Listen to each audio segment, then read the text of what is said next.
This is a very, very rare species. It's the blue bird with a fedora on its head. His name is Noah, and he's very, very adventurous. Noah can even go skydiving.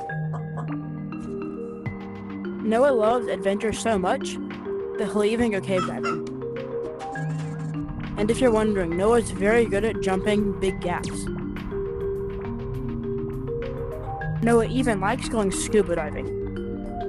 He also loves target practice.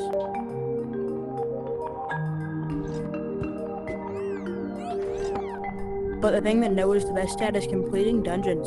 The farthest he's gotten is right here.